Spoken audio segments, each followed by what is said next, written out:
नमस्कार. तर आज मी पिठाची गिरण बाहेर काढलेली आहे. कारण मला वेगवेगळी पिठं बनवून घ्यायची आहेत. तर तुम्ही बघू शकता आतमध्ये झाडू, ब्रश असं माझं सामान मी मशीनमध्ये ठेवते.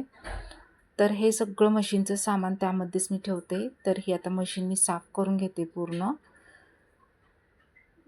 ही मशीन माझी जुनी आहे. तुम्ही बघू शकता आतमधून. तर अशा पद्धतीचं माझं जुनं असं मॉडेल आहे. झाले आता 2-3 वर्ष या मशीनला झालेली आहेत. तर आतमध्ये अशा प्लेट आहेत.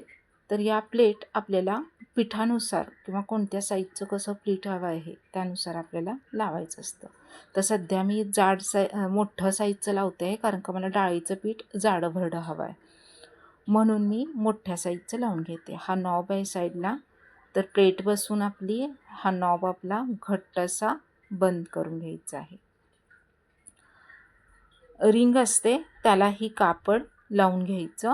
हे कापड मी दळण झाल्यानंतर किंवा आपलं पीठ दळून झाल्यानंतर मी धुवून ठेवते. कारण पीठ चिटकल्यानंतर मग ते कापड लवकर खराब होतं. म्हणून मी प्रत्येक पीठ दळून झाल्यानंतर हे कापड धुवून ठेवते. तर अशा पद्धतीने इलास्टिक असतं ते आपण आतमध्ये अटॅच करून घ्यायचं आहे डब्बा लावून. तर सेटिंग झालेलं आहे. तुम्ही बघू शकता पूर्ण असं सेट झाल्यानंतर सुरुवातीला डाळ दळून घेतली. आता गहू दळून घ्यायचे आहेत. तर लोकवनचे गहू आहेत आणि ते पण डीमार्टचे आहेत. तर काही बघायचं गरज नसते, तरीही मी थोडंफार असं ताटामध्ये घेऊन थोडंफार निवडून बघते. तर अशा पद्धतीने सगळी पिठं झालेली आहेत आणि ज्वारीचं पीठ लावलेलं आहे. तुम्ही बघू शकता इथं मी ढोकळ्याचं पीठ बनवलं, नंतर पापडासाठी पीठ बनवलं. आपल्याकडे काय पापड वगैरे काही जास्त लागत नाहीत, कारण का 4च माणसं असल्यामुळं काही जास्त एवढं काही क्वांटिटीमध्ये लागत नाही, त्यामुळे थोडं थोडं बनवलं. तर सांडगे, थालीपीठ असं पीठ बनवून झालेलं आहे.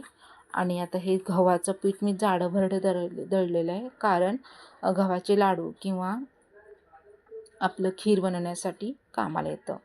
तर थालीपीठाचं पीठ बघा बनवून घेतलेलं आहे. तर हे आठवड्याभरांच्या पिठाची तयारी आपली झालेली आहे. तर आता संध्याकाळची वेळ आहे आणि आता आपला दिवसभराचं जे थकवा आहे तो दूर करण्यासाठी मी आता फेस पॅक तयार केलेला आहे. हा काकडीचा फेस पॅक आहे. हा काकडींच्या सालांपासून मी बनवलेला आहे. तर हे रात्री लावून झोपलं की मस्तपैकी शांत अशी झोप येते, कारण का सध्या उन्हाळ्याचे दिवस आहेत. तर बाय. आजच्या व्हिडिओमध्ये एवढंच. पुढे भेटू.